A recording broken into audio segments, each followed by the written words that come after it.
Hi, and welcome to Marita's History Corner's 16th video. Today we will talk about prostitution in Victorian England. Prostitution in Victorian England was a part of everyday life for people in every class, ethnicity, and gender. Prostitution became a major concern and a focal point for social reformers in the 19th century. Concerns were seen everywhere, including the literature of people like Charles Dickens. He created characters, some of which may have had real-life versions, like Nancy in Oliver Twist, and Martha and Dell in David Copperfield.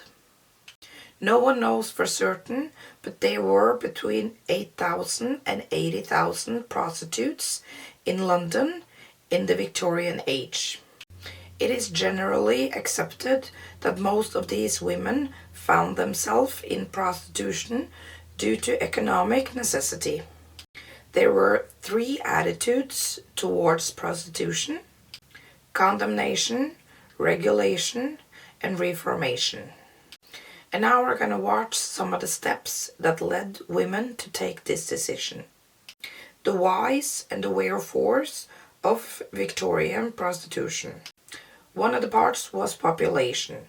The population in England had doubled in the last 50 years of the 19th century. 1851 census showed 4% more women than men.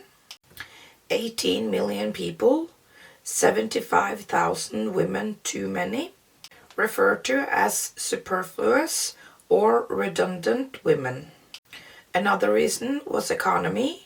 Times were tough. The Industrial Revolution created opportunity, but population increase meant a surplus of labor, more people and fewer jobs, and labor wages went down. Social constructs said that a young man should not marry until he can afford to support a family. In the 19th century, people who had families could not afford to feed them. No one in their right mind would decide to start one. The result was a large number of unmarried men and women in urban employment situations. The large number of unattached men and women led to an increase in extramarital sexual contact. Unfortunately, once ruined, a young woman would be thrown out of her home and whatever society she was in. The increase of population and growth of London, combined with the struggles of the poor, placed wealthy idle men in close proximity to the poor, creating an ideal situation for the flourishing of prostitution. A third reason for the whys and the wherefores are the sexual ideas of the time. The church's view on sex was that it was only for procreation and not for pleasure. Lower class women needed a way to supplement their income, while upper class gentlemen had expendable income. Simple economics tells us that a barter system is bound to appear. So, who was the average Victorian age prostitute? She was at an average between 18 and 22 years old, but usually they started way earlier, at the age of 12 years old or earlier than that even. Virgins were much prized for several reasons, not the least of which was hygiene. Venereal disease was rampant, and a virgin was seen to be untamed. However, their first sexual experience was not out of the ordinary, usually serial monogamy within their own class. Most were from poor families, as many as half were orphans. Their general health, outside the threat of venereal disease, were usually better than other women of their own class, due to shorter hours and better standards of living. Most either had or still had low-wage jobs. Some also supported illegitimate children, typically rouged and powdered and dressed to enhance their assets.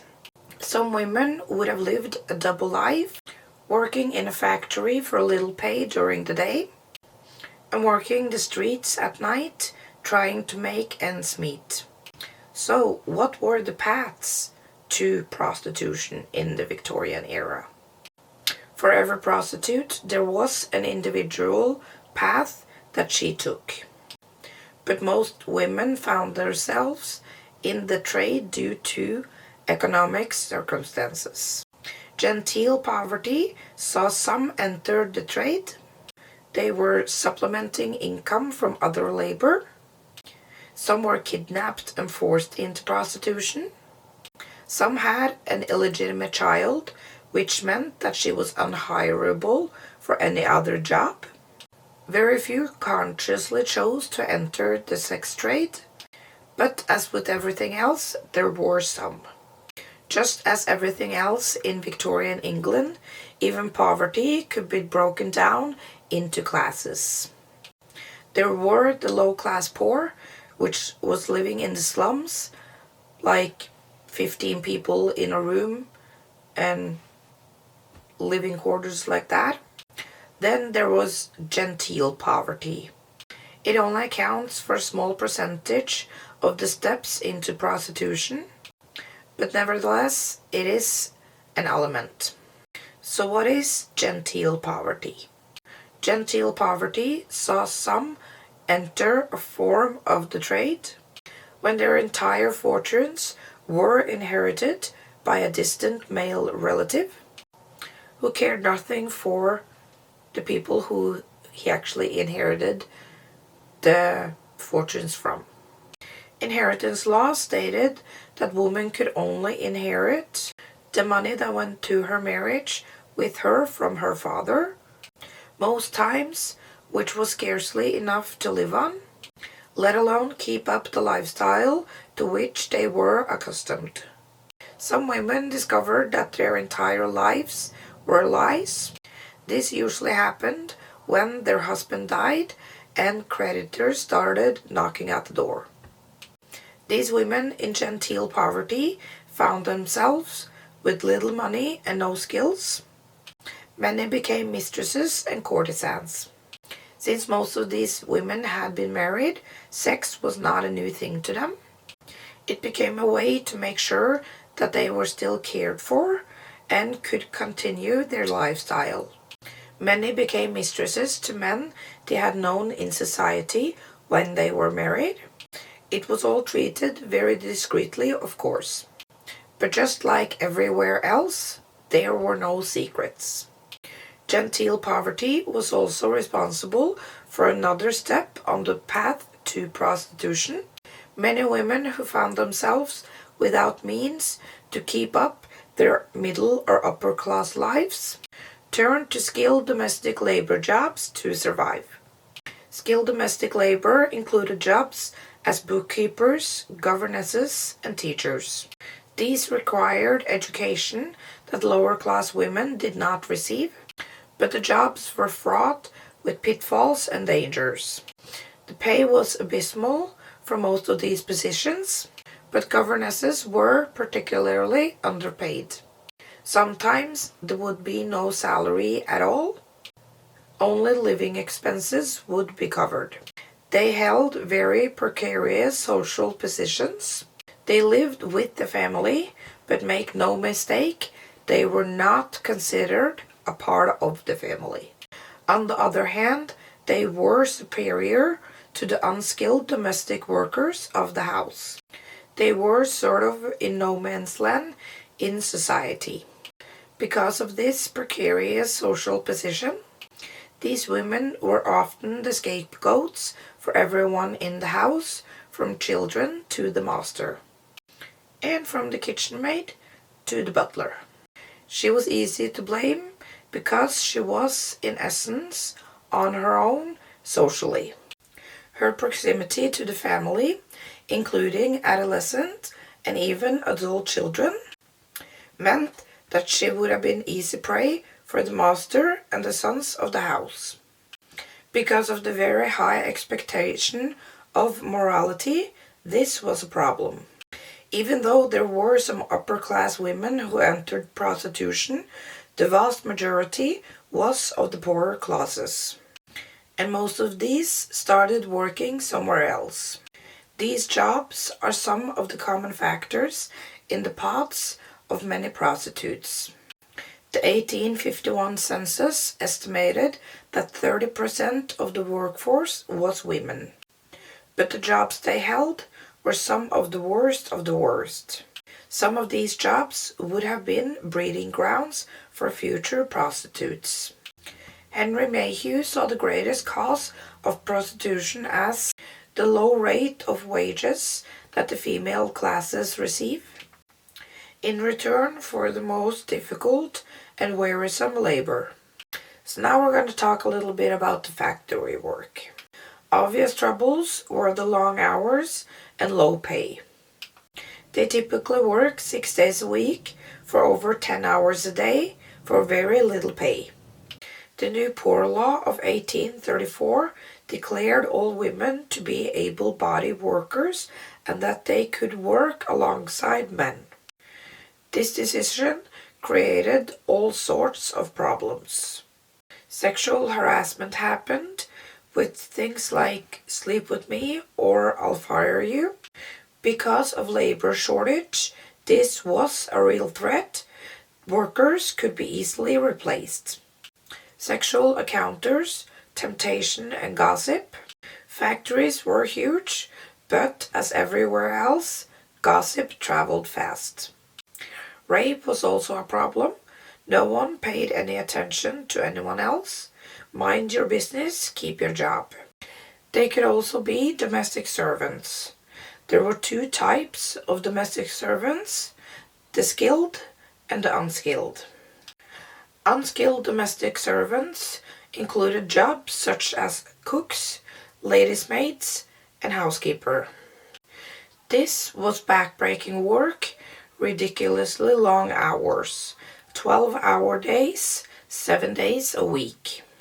They also got very little pay. They got about £10 a year, and in today's wage that would be about £77 a year or $130. They also experienced sexual harassment here. There were threats of molestation with no recourse for the servants and no consequence for the offender. The offenders were usually the masters, the sons of the masters, and the high-ranking servants. She could also incur the jealousy of her mistress, which was a bad thing.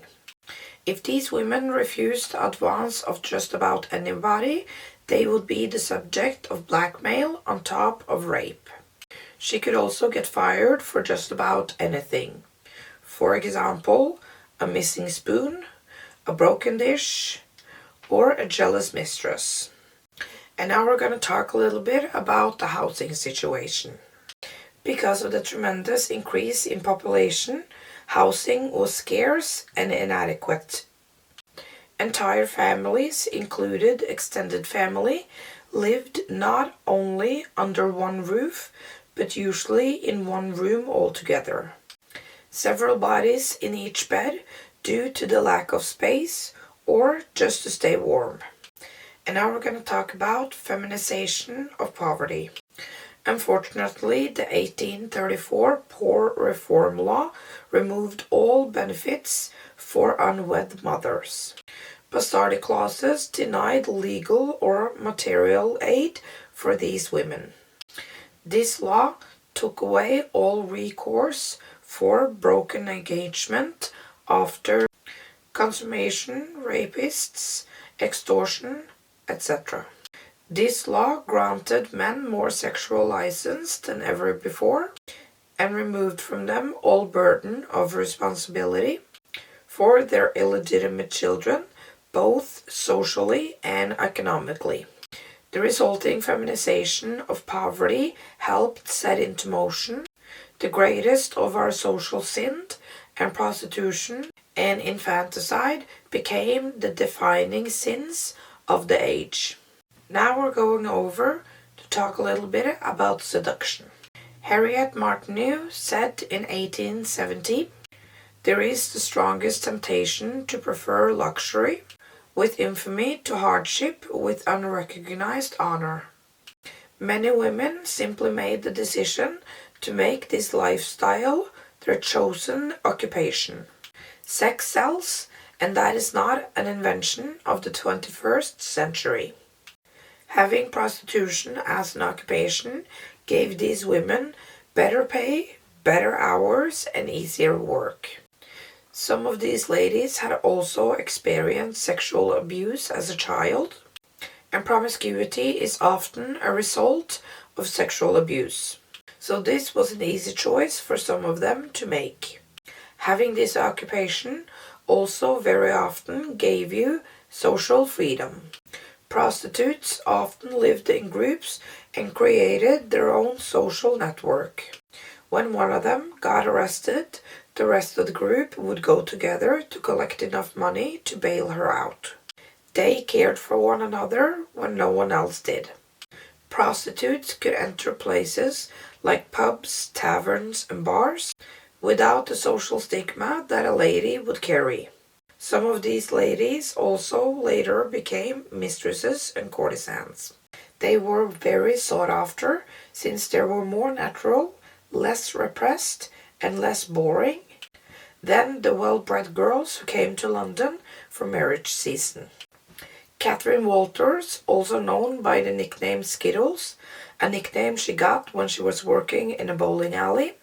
She is known as the most famous and fashionable courtesan of the 19th century. She was highly intelligent and ever discreet. She had a list of benefactors, which is rumored to have included Napoleon III and the Prince of Wales, later known as King Edward VII. She always lived a comfortable life and died rather wealthy. However, Catherine Walters' story is the exception to the rule for the fates of prostitutes, celebrities, or otherwise. And now we're going to talk a little about the faith of the prostitutes. When it comes to reform, we had Magdalena Asylum. They began with a mission of rehabilitating women back into society of the 19th century. But as the 19th century progressed, they became more punitive and prison-like. The women were required to participate in hard physical labor, long periods of prayer, and enforced silence. The appearance and behavior of the reformed women labeled them as prostitutes, just as their appearance and behavior on the streets also labeled them as prostitutes. Lock hospitals were designed to treat venereal disease, which is one of the side effects of widespread prostitution. They later turned into rehabilitation homes for the discharged patients. Unfortunately, the conditions of the rescue home was not much better than that of Magdalene Asylum. When it comes to reform houses, there were reform houses who broke away from the punitive style of the lock hospitals and the Magdalene Asylum. One of the best known of these reform houses was Dickens' own Urania Cottage. Urania Cottage focused on reform with the goal of emigrating to the colonies, South Africa, or Australia. And when it comes to marriage to former clients was not unheard of. Many would save their money in order to change occupation and settle down. This was tolerated in the community because it was a common story. Emigration to the colonies was another hope for the prostitutes. If she was single and able to save a little money, there was passage to be bought to one of the colonies. Addiction was also a problem among the prostitutes. Women in these awful circumstances would often turn to opium as a way of escaping. Unfortunately, this would often lead to addiction, which would put another burden on the already strict economic circumstances they were in. They needed the opium because they went to the streets. And they went to the streets because they needed the opium. Another problem with prostitution was diseases and death. Syphilis and other diseases ran rampant in the population of prostitutes, which again they gave to their customers. It became such a problem that England's armed forces was weakened by all these venereal diseases. Some of these women ended up in the lock hospitals, but most of them died miserably and alone. Murder was also a problem when it came to being a prostitute. Jack the Ripper was the most famous murderer in the 19th century, and of course, prostitutes was his chosen victims. However, there were hundreds more murders who went unreported and uninvestigated. The Ripper gained notoriety because of the press coverage he got. But for the hundreds of faceless and nameless victims who came before and after, there is no justice. The Ripper murders did bring attention to the deplorable living conditions. Many of the poor survived in East End.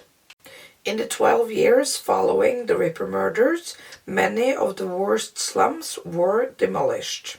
Suicide was also a problem among the prostitutes, and bodies was frequently found in the Thames. Sometimes the bodies were identified, but more often the prostitutes remained nameless. Prostitution is a transient business, so no one would really miss her if she went missing. If she remained unclaimed, her body was usually turned over for medical study and violated even after her death. No one would have known or cared if the woman were pushed or if she jumped. Either way, her pitiful existence had come to an end, and no one really paid attention to another dead prostitute. Another thing you could find when it came to prostitution in the Victorian England was actually a menu. These menus usually listed what kind of services the prostitute gave, how much the services cost, and in some instances also where the prostitute was located. Well, that was all for this time. The next video will come out in not too long. And remember to subscribe, and I'll see you then. Bye!